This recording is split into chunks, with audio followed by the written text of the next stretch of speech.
The Chinese millionaire was frustrated, as no one could understand her at the restaurant, until a little black girl approached and spoke perfect Chinese, leaving everyone speechless with her incredible story. A desperate voice echoes through a crowded restaurant, but no one understands the plea for help. When a small child steps forward and begins speaking fluent Mandarin, everyone freezes in disbelief, but no one imagined what would come next. Please hit that like button and let me know in the comments if you've ever witnessed a moment that completely changed someone's life, because this story will leave you speechless. The crystal chandelier cast dancing shadows across the mahogany tables of Morrison's fine dining, where conversations flowed as smoothly as the expensive wine. But at table 12, frustration was building to a breaking point. Mei Chen, a striking Chinese businesswoman of 29, sat rigidly in her tailored Armani blazer, her usually perfect English completely failing her in this moment of desperation. "Please," she repeated for the 5th time, her voice trembling with controlled panic. "Hospital, my brother, accident." The words came out choppy, broken, as stress overwhelmed her linguistic abilities. The elderly waiter, Harold, scratched his graying head with genuine concern but obvious confusion. "Ma'am, I'm really sorry, but I just don't understand what you're trying to tell me," Harold said gently, his weathered face creased with worry. Other diners had begun to notice the commotion, their conversations quieting as they turned to watch the unfolding scene. May's hands shook as she pulled out her phone, frantically trying to dial international numbers that wouldn't connect. Her brother David had been in a car accident in Shanghai, and their mother was hysterical, begging May to come home immediately. But her flight had been delayed, her usual translator was unreachable, and now she couldn't even properly communicate her emergency to arrange alternative transportation. "Hospital!" she tried again, this time in Mandarin, her native tongue flowing much more naturally. "Wo shu yao chu yi yuan, wo de didi." But the words fell on uncomprehending ears, and she watched Harold's kind face crumple with helplessness from the kitchen doorway. 6-year-old Zara Williams had been watching the entire exchange with wide, intelligent brown eyes. The little girl was supposed to be doing homework at the small corner table her mother, Kenya, had set up for her during the dinner rush. But something about the beautiful lady's distress had captured her complete attention. Kenya Williams moved between tables with practiced efficiency, balancing multiple plates while keeping one eye on her daughter. At 32, she had been working double shifts at Morrison's for 3 years, ever since Zara's father had disappeared without explanation. The job barely covered their tiny apartment's rent, but it provided health insurance and allowed her to keep Zara close during evening hours. "Honey, you need to finish your math problems," Kenya whispered as she passed Zara's table with a tray of steaming entrees. But Zara wasn't listening to her mother. Instead, she was listening to the desperate woman's voice, recognizing something that no one else in the restaurant could detect: the musical tones, the specific cadence. She had heard these exact sounds hundreds of times before. Without hesitation, little Zara slid down from her chair and walked directly toward table 12. Her small feet made no sound on the plush carpet. As she approached the increasingly agitated scene, "Nin shu yao chu yi yuan ma?" Zara asked quietly, her small voice cutting through the adult confusion like a perfectly tuned bell. The entire restaurant seemed to freeze. Harold's mouth dropped open. Several diners set down their forks mid-bite. But most shocked of all was Mei Chen, whose dark eyes went wide with absolute disbelief. A 6-year-old African-American girl had just asked her, in perfect Mandarin Chinese, if she needed to go to the hospital. Ni hui shuo zhongwen, Mei whispered, asking if Zara could speak Chinese. Her voice was barely audible, as if speaking too loudly might shatter this impossible moment. "Shida," Zara nodded confidently. "我每天都练习，您的弟弟怎么了?" "Yes, I practice every day." "What happened to your brother?" Kenya had stopped dead in her tracks, the tray still balanced in her hands, watching her daughter converse fluently in a language she had never heard the child speak before. The other waitstaff had gathered nearby, equally mesmerized by the scene unfolding before them.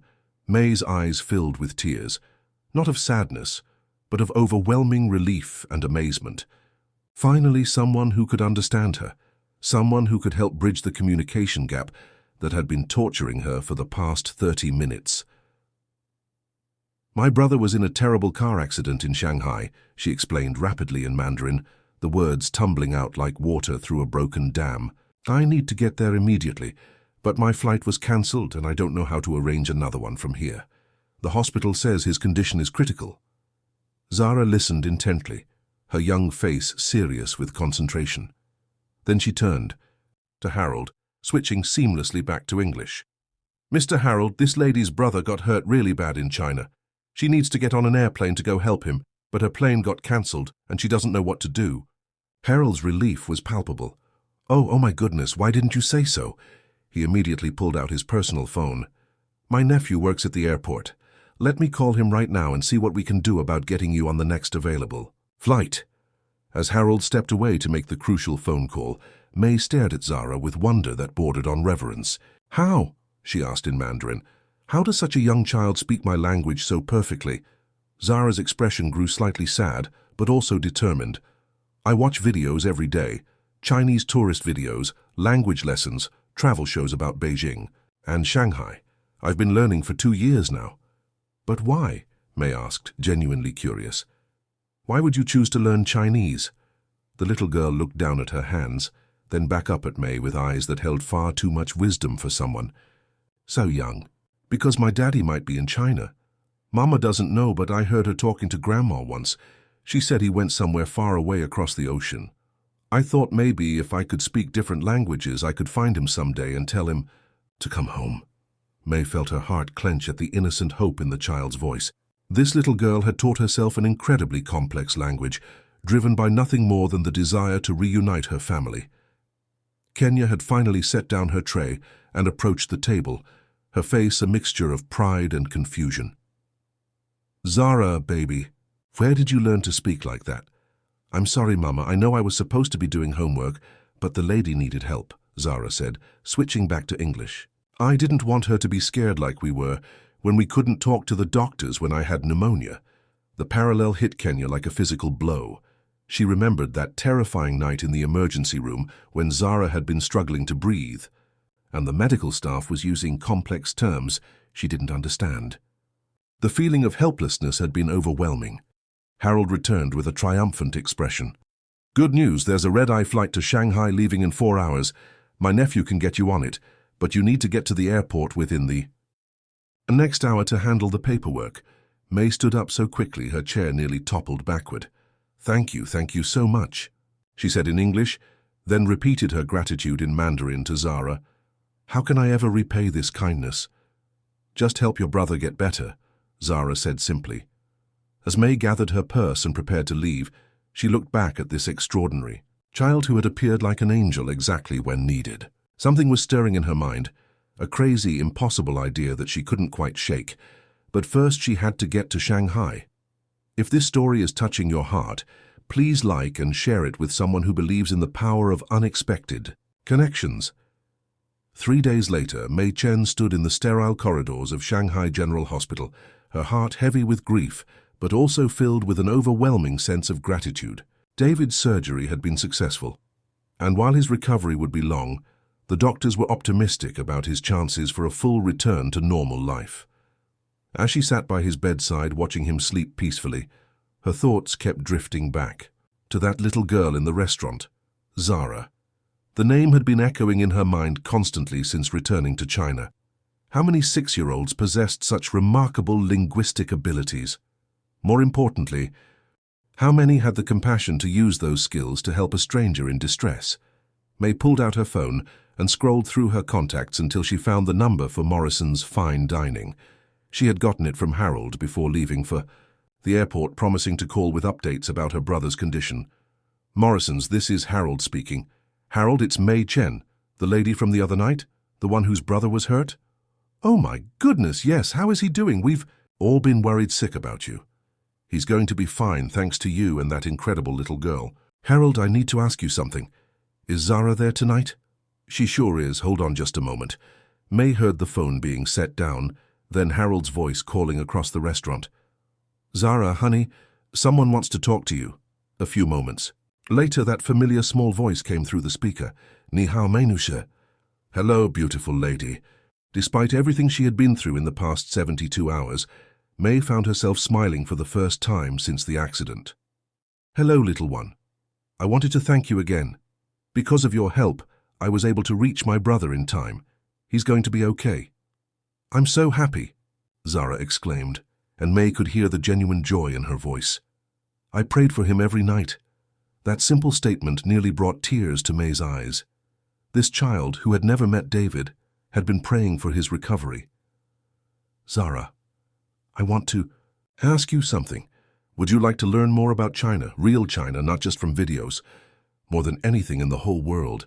May took a deep breath, knowing she was about to make a decision that would change multiple lives forever.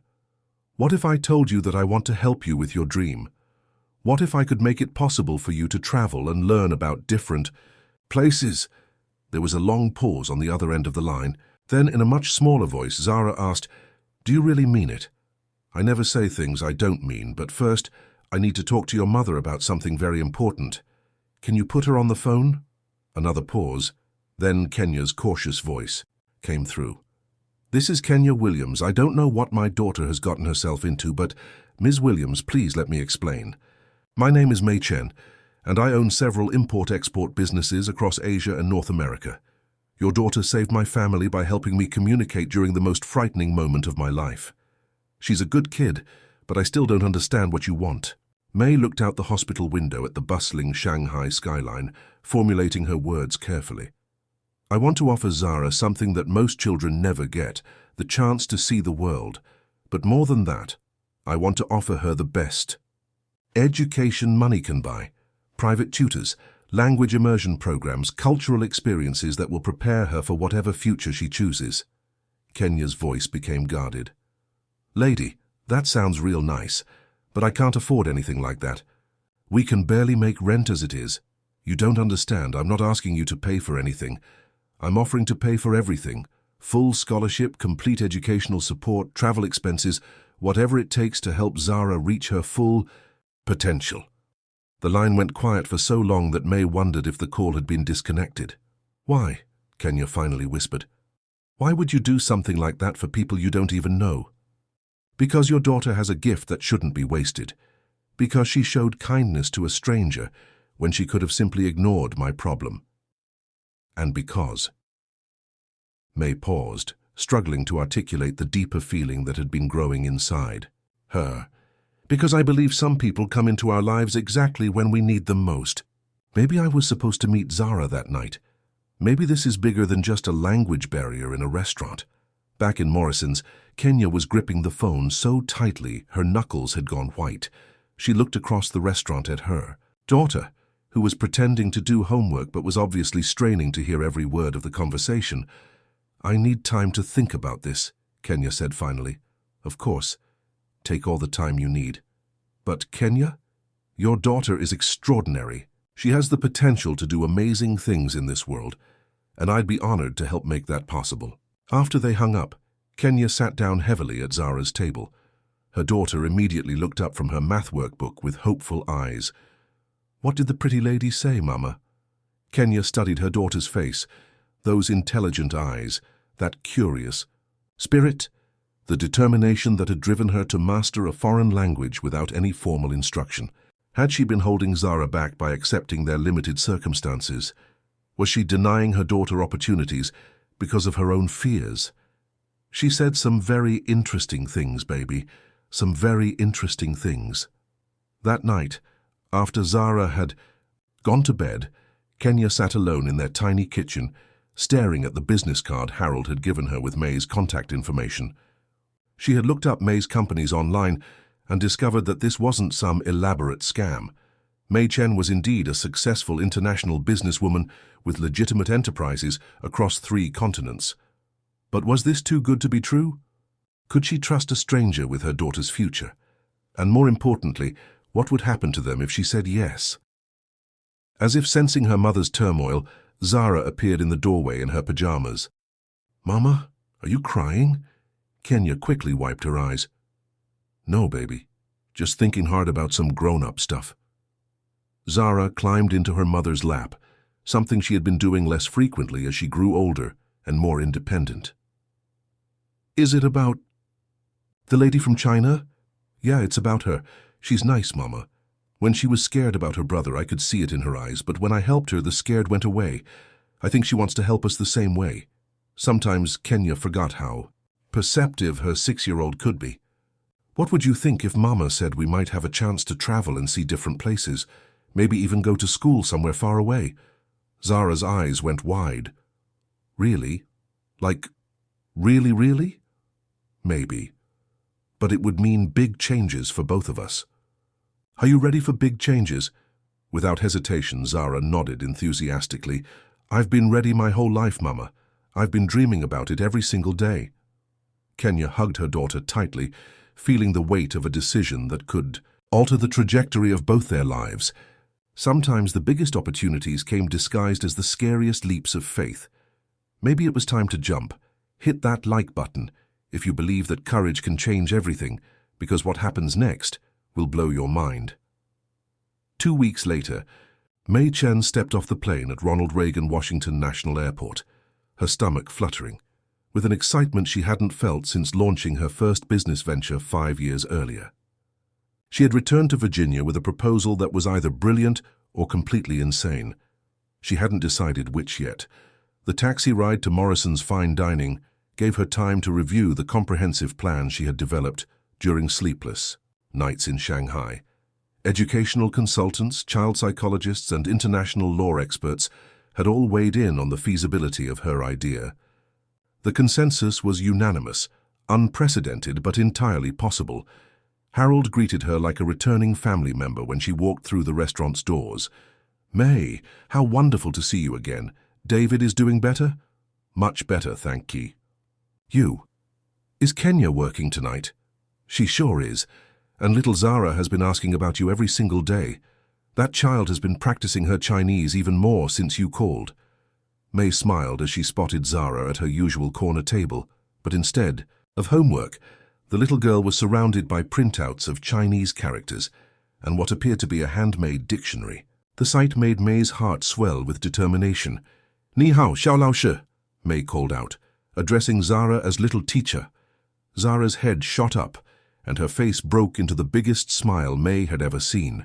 The child immediately abandoned her studies and ran over, stopping just short of a hug as if suddenly remembering they were still relative strangers.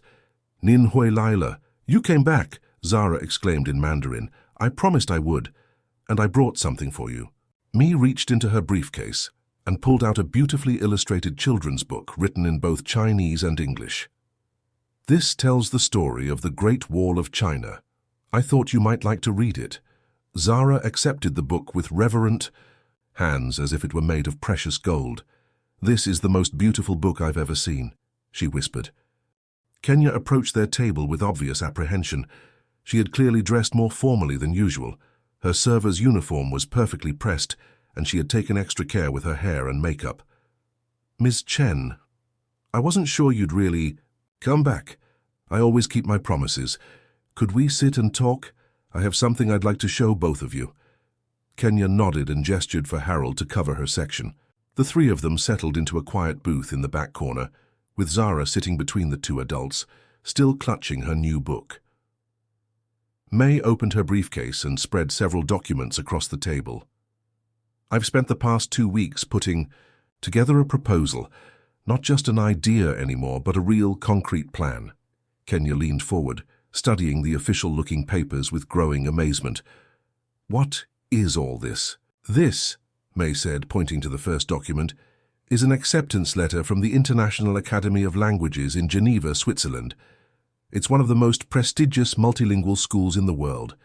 They've agreed to accept Zara as their youngest student ever, based on the language assessment test I arranged for her to take remotely."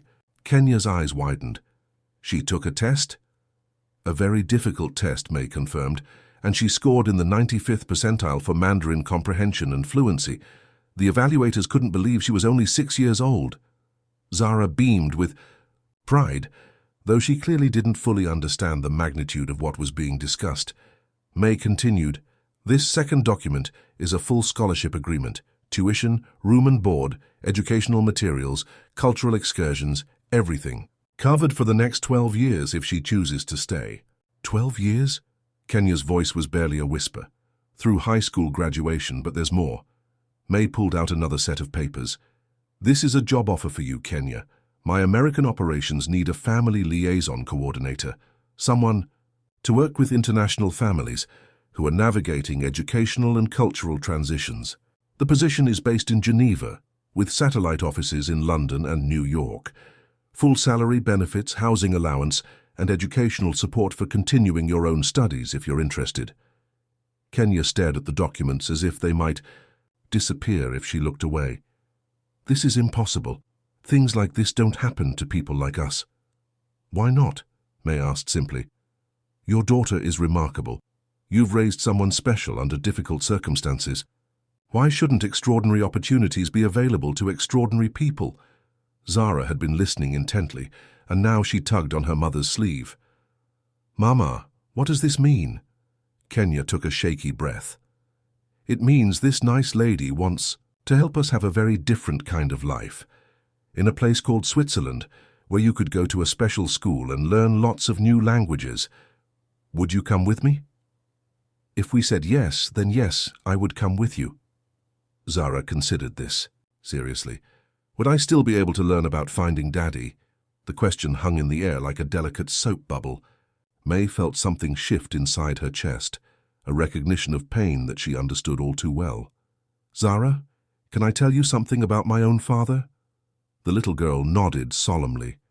When I was about your age, my father traveled a lot for business. Sometimes he would be gone for months at a time. I used to think that if I could just be smart enough, successful enough, maybe I could bring him home and keep him there. Did it work? May's smile was gentle but sad. I learned that sometimes people leave not because of anything we did or didn't do, but because of things inside themselves that they're struggling with. But you know what I discovered? What? The best way to honor the love we feel for people is to become the best version of ourselves. Whether your father comes back or not, whether you find him or not, you can still make him proud by being amazing. And maybe by seeing the world and meeting lots of different people, you'll understand things about life and love that will help you make sense of everything. Zara nodded slowly, processing this with the seriousness of someone much older. And I could still look for him. Of course. In fact, being educated and multilingual would give you much better tools for finding anyone you're looking for. Kenya had been watching this exchange with tears gathering in her eyes. This stranger understood her daughter in ways that sometimes she herself struggled with. Ms. Chen, can I ask you something personal? Of course. Why are you really doing this? I mean the real reason. May was quiet for a long moment, looking out the restaurant window at the bustling street beyond. Because 5 years ago, I was exactly where Zara is now, full of potential but limited by circumstances. I was lucky enough to have family members who sacrificed everything to give me opportunities. I built my businesses specifically so that someday I could pass that gift forward. She turned back to Kenya with absolute sincerity. But more than that, when I watched your daughter step forward to help a stranger, when I saw her courage and compassion in action, I recognized something I hadn't seen in a very long time. Pure goodness. The world needs more people like Zara, and I want to make sure she has every possible tool to make a difference. Kenya wiped her eyes with the back of her hand. When would this start? The fall semester begins in 8 weeks. That gives us time for visa applications, medical checkups, and basic preparation. 8 weeks to completely change our lives. Sometimes the best decisions are the ones that feel impossible right up until the moment you make them.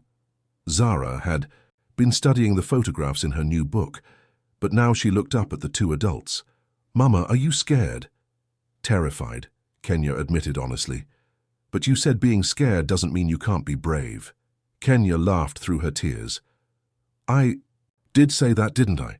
So we can be scared and brave at the same time. May reached across the table and gently squeezed both Kenya's and Zara's hands. That's exactly what brave means, little one. Being scared, but doing the important thing anyway. Kenya looked at her daughter, this miraculous, brilliant, loving, child who had somehow taught herself a foreign language out of pure hope and determination. How could she deny Zara this chance? How could she let her own fears limit her daughter's extraordinary potential? "Okay," she whispered. "Okay?" May asked. "Yes, yes, we'll do it." Zara let out a squeal of excitement that turned every head in the restaurant. But as the reality sank in, her expression grew more serious. "Ms. May." "Yes, sweetheart. Thank you for seeing something special in me." May felt tears prick her own eyes. "Thank you for being exactly who you are." As they shook hands on the agreement that would transform all their lives, none of them could have imagined the shocking discovery that awaited them in Geneva, a discovery that would reveal why fate had brought them together in the first place. Don't forget to like this video and tell me in the comments about a time when destiny seemed to guide your path, because what unfolds next will leave you speechless. 6 weeks later, the cobblestone streets of Geneva gleamed under the crisp October. Zana's May Chen walked alongside Kenya and Zara Williams toward the imposing gates of the International Academy of Languages. The Gothic architecture of the century-old institution commanded respect, its ivy-covered walls whispering stories of countless brilliant minds that had passed through these halls. Zara clutched her mother's hand with one small fist while gripping her precious Chinese book with the other. Her eyes were wide with wonder as she took in the magnificent surroundings. Students from dozens of countries chatting in multiple languages, professors in academic robes discussing complex theories, and an atmosphere of intellectual energy that seemed to electrify the very air. "It's like a castle for learning," Zara whispered in awe. Kenya squeezed her daughter's hand reassuringly, though her own stomach was churning with anxiety. The past 6 weeks had been a whirlwind of visa applications, medical examinations, and frantic preparation for their new life.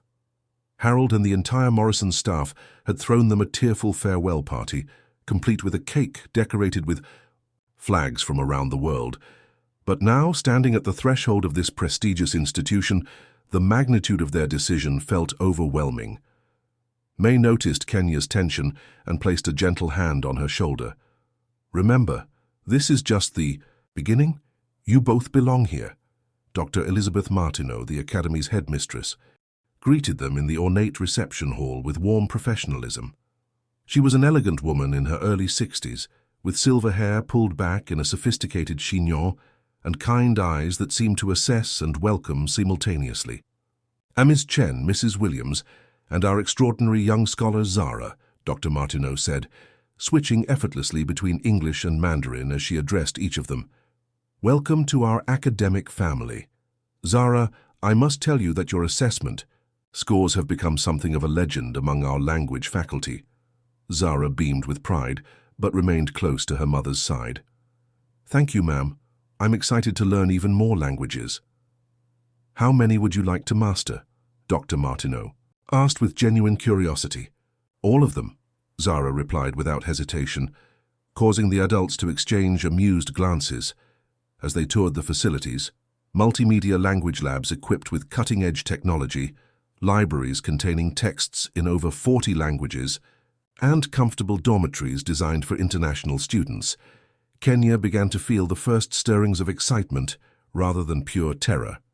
This place was everything May had promised and more. "Now," Dr. Martineau said as they concluded the tour in her private office, "let's discuss Zara's academic plan. Given her exceptional aptitude, we've designed a customized curriculum that will challenge her appropriately, while ensuring she develops comprehensive linguistic and cultural understanding." She spread several documents across her desk, detailing a program that would have impressed graduate-level students. "We'll begin with advanced Mandarin, intermediate Spanish, and foundational French. Additionally, she'll take cultural studies, international relations basics, and creative writing in multiple languages." Kenya's eyes widened. "That sounds incredibly intensive for a 6-year-old. Under normal circumstances? Absolutely," Dr. Martineau agreed. "But Zara is not a normal 6-year-old. We've had several child prodigies through our program over the years, and we've learned that intellectual giftedness often comes with an intense hunger for knowledge. The key is balancing challenge with emotional and social development." "What?" About playtime, Kenya asked, her maternal instincts kicking in. She's still a little girl. Of course. We have extensive recreational programs, art classes, music instruction, and plenty of opportunities for age-appropriate socialization. But Mrs. Williams, I think you'll find that for children like Zara, learning is play. The joy she derives from mastering new languages is genuine.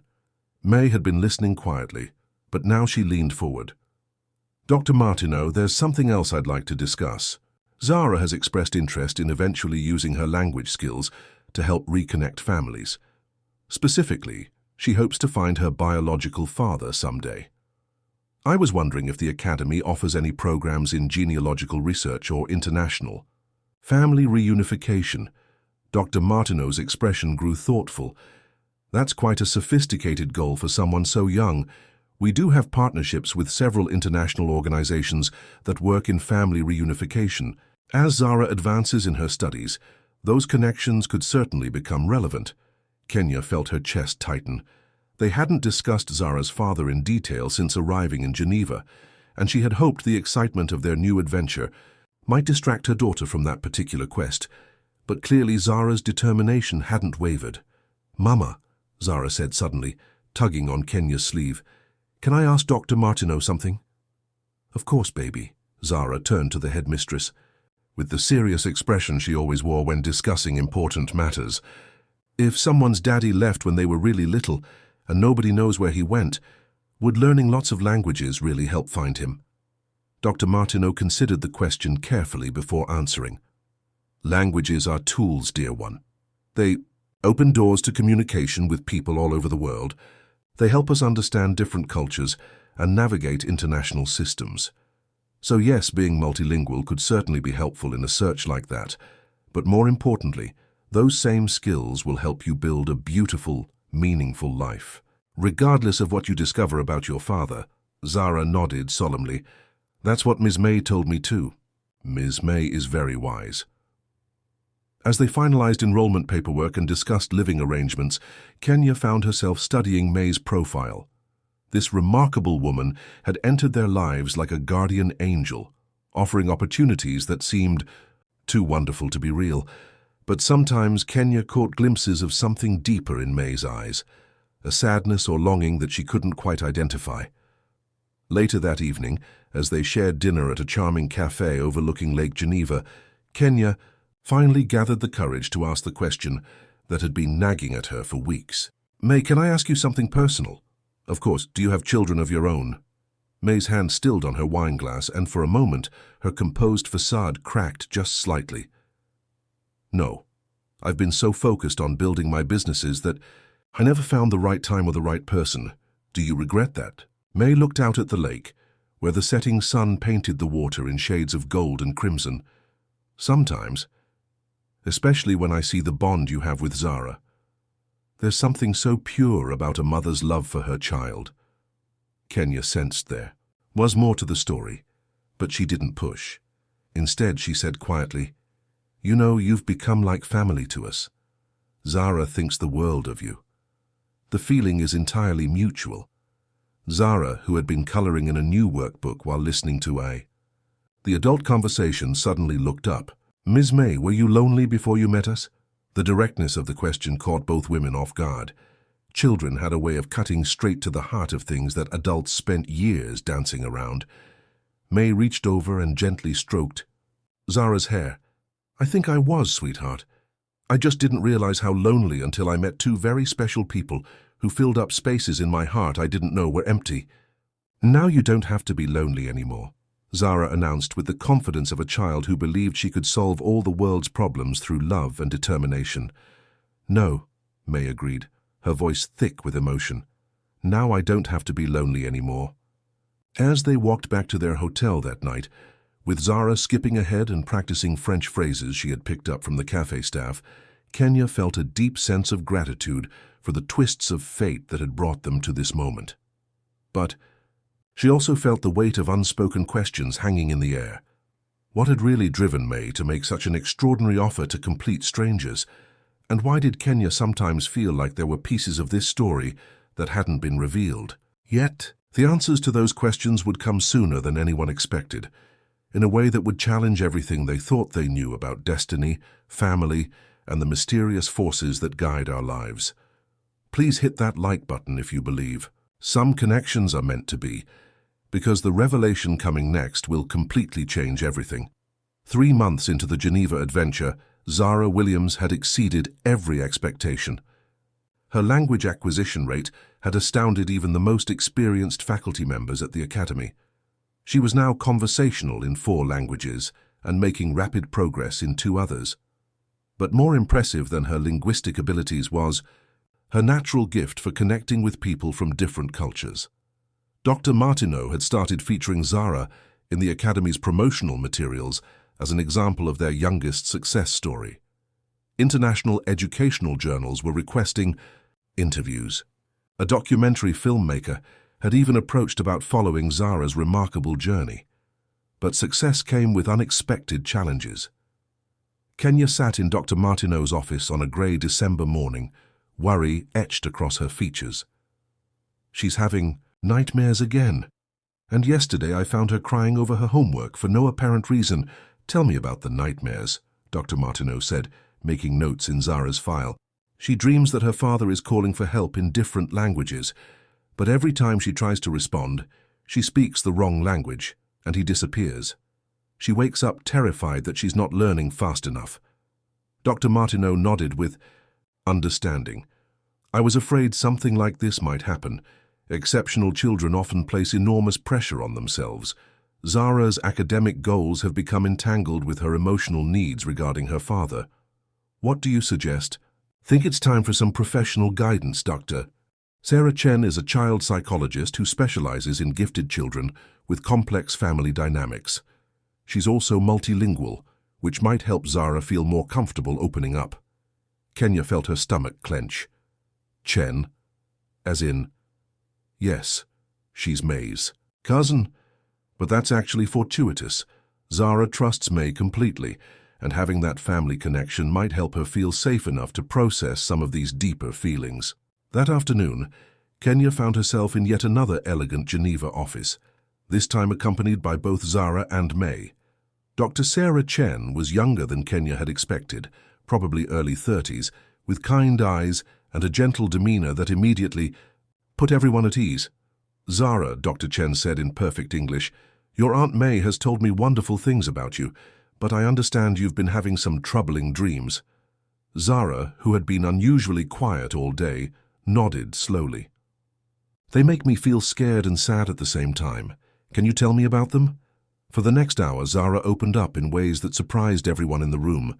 She talked about the pressure she felt to become perfect at languages, about her fear that if she wasn't special enough, the people she loved might leave her like her father had. She described feeling guilty for being happy in Geneva, when part of her felt like she was abandoning her search. Zara, Dr. Chen said gently, what if I told you that your father's absence has nothing to do with whether you're special enough or smart enough? What if his leaving was about his own struggles, not about you?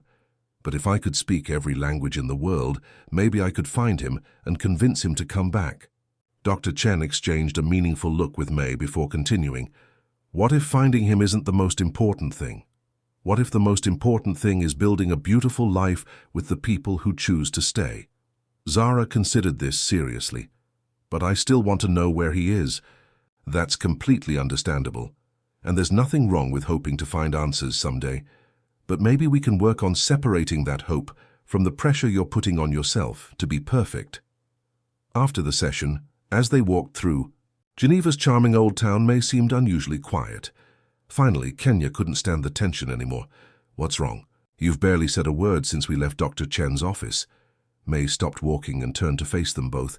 Her expression was conflicted, as if she were wrestling with some internal debate. There's something I need to tell you both. Something.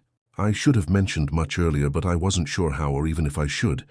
Kenya felt her pulse quicken. What is it? When I first heard Zara's story about her father leaving and her hope to find him through learning languages, it reminded me of something from my own past. A connection I made but then dismissed as impossible. Zara moved closer to her mother, sensing the gravity of the moment. 5 years ago, when I was establishing my first American business partnerships, I worked with a lot of international consultants. One of them was an American man who specialized in Asian market entry strategies. He was brilliant, charming, and we worked together on several major projects. Kenya's mouth had gone dry. What was his name? Marcus. Marcus Williams. The words hit Kenya like a physical blow. She grabbed May's arm, her voice barely a whisper. What did he look like? Tall, maybe 6'2", light brown hair, green eyes. He had a small scar above his left eyebrow from a childhood accident. And he... May paused, studying Kenya's increasingly pale face. He had a habit of humming jazz standards when he was concentrating. Kenya's legs gave out, and she had to sit down on a nearby bench. Zara immediately climbed into her lap, frightened by her mother's reaction. "Mama, what's wrong?" Kenya couldn't speak. She was staring at May with a mixture of shock, disbelief, and something that might have been hope. "Kenya," May said softly, sitting down beside them. "Was Zara's father named Marcus Williams?" Kenya nodded, tears streaming down her face. "Mama?" Zara's voice was small and confused. "Does Ms. May know, Daddy?" May took a shaky breath. "Sweetheart, I think I might, but there's more you both need to know." "More?" Kenya managed to choke out. "Marcus and I, we didn't just work together. We became close friends, very close. And when our business relationship ended and he returned to America, he told me he was going back to try to make things right with someone he had hurt, someone he loved but had left because he thought he wasn't good enough for her, and their child." Kenya was sobbing now, the weight of years of anger and confusion and hope crashing down all at once. "He talked about them constantly," May continued, her own voice thick with emotion. "A beautiful woman named Kenya, and a little girl who was the smartest, most amazing child he'd ever known. He said leaving them was the biggest mistake of his life, but he was so ashamed of his failures that he didn't know how to come back." "Where is he now?" Kenya whispered. May's expression grew pained. "I don't know. We lost touch about 3 years ago when he moved back to the States. But Kenya, there's something else, something that's going to sound impossible." "What?" "I didn't offer to help Zara because I'm generous. I mean, I am generous, but that's not why I did this." May looked directly at Zara, then back at Kenya. "I helped you because the moment I heard Zara speaking Chinese, the moment I realized who she was, I knew I had found the family Marcus had been searching for." "You knew?" Kenya's voice was barely audible. "I suspected, and when Zara told me about her father leaving and her dream of finding him, I became certain. The descriptions matched perfectly. But more than that, Zara has Marcus's eyes, the exact same shade of green, the exact same expression when she's thinking hard about something." Zara had been listening to this entire conversation with growing understanding. Now she looked up at May with wide, hopeful eyes. "Ms. May, can you help us find him for real?" May reached into her purse and pulled out her phone. "Sweetheart, I think it's time to make a very important phone call." As May scrolled through her contacts looking for a number she hadn't dialed in 3 years, Kenya held her daughter close and wondered if miracles really did exist. Because what they had just discovered seemed impossible, yet here they were, sitting on a bench in Geneva, about to potentially reunite a family that had been broken for 6 long years. The biggest shock, however, was still waiting for them on the other end of that phone call. If this story has touched your heart, please share it with someone who needs to believe in second chances, because what happens next will restore your faith in destiny. May's hands trembled as she found Marcus Williams' contact information in her phone. The number might be disconnected after 3 years, but she had to try. Kenya and Zara sat beside her in breathless silence as she pressed the call button and activated the speakerphone. The phone rang once, twice, 3 times. "Hello?"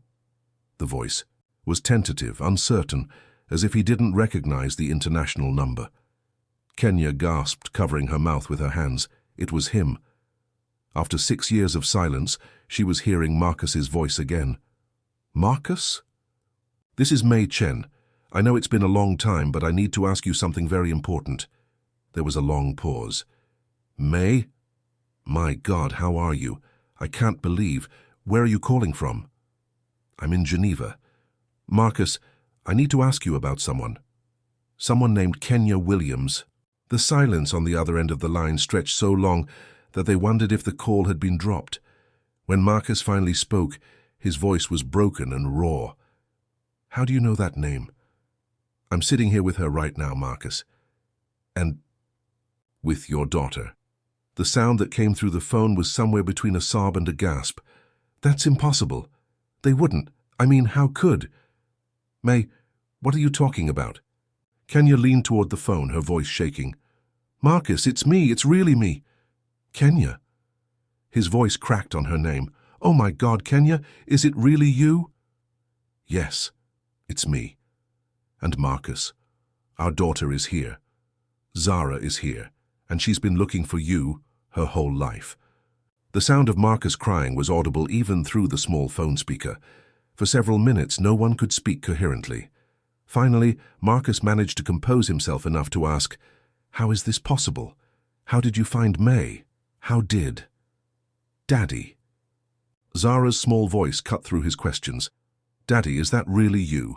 Marcus completely broke down then. They could hear him sobbing, trying to speak, but unable to form words. Eventually he managed to whisper, Baby girl. My beautiful baby girl, is that really you? I learned Chinese, Daddy. I learned it so I could travel and look for you. And when I helped a nice lady in a restaurant, it turned out she knew you. You learned Chinese? You're only. How old are... You know, I'm 6, but I'll be 7 in 3 months, and Daddy, I can speak lots of languages now. I go to a special school in Switzerland. Switzerland? Marcus sounded overwhelmed. Kenya, what? How did you get to Switzerland? May took over the explanation, walking Marcus through the incredible chain of events that had brought them all together. As she spoke, Marcus's amazement grew. You mean to tell me that Zara learned Mandarin on her own, used it to help you when you were in crisis, and that led to you offering her a scholarship in Geneva? That's exactly what happened. And you had no idea about the connection until now. I suspected after I heard Zara's story, but I wasn't certain until recently. Marcus, she has your eyes and your determination and your incredible heart. Marcus was quiet for a long moment. When he spoke again, his voice was filled with self-recrimination. I don't deserve this. I don't deserve to have them in my life after what I did. Kenya finally found her voice. Marcus, why did you leave? I need to understand why you just disappeared. Because I was a failure. Because I couldn't provide for you the way you deserved. Because every job I got, I lost. Because I was drowning, in debt and shame, and I thought you and Zara would be better off without me dragging you down. So you made that decision for all of us? You decided what was best for our family without even talking to me about it? I know how it sounds. I know how wrong I was. But Kenya, I was so ashamed. I felt like such a disappointment as a man, as a father, as a partner. I thought if I could just get my life together, make something of myself, then maybe I could come back and deserve you both. And did you? Get your life together? Marcus's voice grew stronger. Yes, it took 3 years of therapy, 2 years of working multiple jobs and finally meeting May and learning about international business. But yes, I finally became the man I should have been from the beginning. Then why didn't you come back? Because I was terrified that you'd moved on, that you'd found someone better, that Zara wouldn't remember me or wouldn't want me in her life. The longer I stayed away, the harder it became to imagine a way back. Zara had been listening to this entire exchange with growing understanding. Now she moved closer to the phone. Daddy, I remembered you every single day. I never stopped loving you and I never stopped hoping you'd come home. Marcus's voice broke again. Baby girl, I never stopped loving you either. Not for a single second. You and your mama are the best things that ever happened to me. Then, why don't you come here? Zara asked with the straightforward logic of a child. Ms. May has lots of room in her house, and Switzerland is really pretty. And my school has programs for grown-ups too. Everyone smiled through their tears at Zara's practical solution to such a complex emotional situation. Actually, May said thoughtfully, that's not such a crazy idea. Marcus, are you still doing international business consulting? Yes, I've built a pretty successful practice over the past few years. Well, my European operations could use someone with your expertise. And Geneva is a major hub for international business. Kenya looked at May with amazement. Are you seriously offering him a job too? I'm offering him a chance to rebuild his family while doing work he's good at, but only if that's what everyone wants. Zara immediately started bouncing with excitement. Yes, Daddy, please come. We can all be together and I can show you my school and teach you Chinese. Marcus laughed for the first time during the call, a sound that made Kenya's heart ache with memory and hope. You want to teach me Chinese? My 6-year-old daughter who speaks multiple languages wants to teach her old man Chinese. You're not old and I'm almost 7. And yes, I want to teach you everything I've learned. And I want you to read me bedtime stories like you used to when I was little. You remember bedtime stories? I remember everything, Daddy. Mama saved all your pictures and I have a memory box with things that smell like you. I never forgot. The revelation that Kenya had preserved memories of him, that she had kept him alive in their daughter's heart, despite his abandonment, seemed to overwhelm Marcus completely. Kenya, he whispered, can you ever forgive me? Kenya looked at her daughter, this brilliant, loving, determined little girl who had never given up hope of reuniting their family. Then she looked at May, the extraordinary woman who had somehow orchestrated this miracle through a combination of kindness and fate. Marcus, I forgave you a long time ago. I was angry and hurt and confused, but I never stopped loving you. And if you're really ready to be the father Zara deserves and the partner I need, then yes, come home to us. I'll be on the next flight, Marcus said without hesitation. I'll be there tomorrow if I have to charter a private plane. May smiled. Actually, I can arrange that. Consider it a welcome to the family gift. As they ended the call and began making frantic arrangements for Marcus's arrival, Zara looked up at the two women who had changed her life forever. Ms. May, do you think this was supposed to happen? Like, do you think the universe wanted us all to find each other? May knelt down to Zara's eye level, thinking about the incredible chain of events that had brought them to this moment. A delayed flight, a language barrier, a little girl's courage, and the mysterious workings of fate. Sweetheart, I think some things are meant to be, and I think families aren't just about blood or genetics. Sometimes they're about people who choose to love each other and take care of each other. Like how you chose to love us? Exactly like that. Kenya wrapped both Zara and May in a fierce hug. I don't know how to thank you for this, for giving us back our family. You don't need to thank me, May said softly. You gave me a family. 24 hours later, Marcus Williams stepped off a private jet in Geneva and walked into the arms of the family he thought he had lost forever. As Zara launched herself into his embrace, speaking rapid-fire Chinese about everything she had learned and experienced, Kenya and May stood watching with tears in their eyes. 6 months later, they were all living together in May's spacious Geneva home. An unconventional family bound not by traditional roles, but by love, forgiveness, and the belief that second chances could create even stronger bonds than first ones. Zara continued to excel at the academy, but the desperate pressure had disappeared. She still wanted to learn every language in the world, but now it was purely for the joy of learning rather than as a tool to fix her broken family. Marcus thrived in his new position with May's company, and more importantly, he had become the father he had always wanted to be, present, engaged, and deeply grateful for every moment with his daughter. Kenya had enrolled in business classes and was discovering her own talents for international relations and cultural mediation, and May had found the family she never knew she was searching for. On Christmas morning, as they sat around their tree exchanging gifts and speaking in a mixture of languages that had become their family's unique dialect, Zara made an announcement. I've decided what I want to be when I grow up. What's that, baby girl? Marcus asked. I want to help other families find each other, like Ms. May helped us. I want to use languages to bring people together instead of keeping them apart. May smiled, thinking about how a 6-year-old's courage in a restaurant had led to this moment of perfect contentment. I think that's the most beautiful goal I've ever heard. And, Zara added with a mischievous grin, I want to adopt Ms. May as my second mama, because families can be however big they want to be. As laughter filled their home and snow began to fall outside their windows, they all understood that the most precious gifts aren't the ones we search for.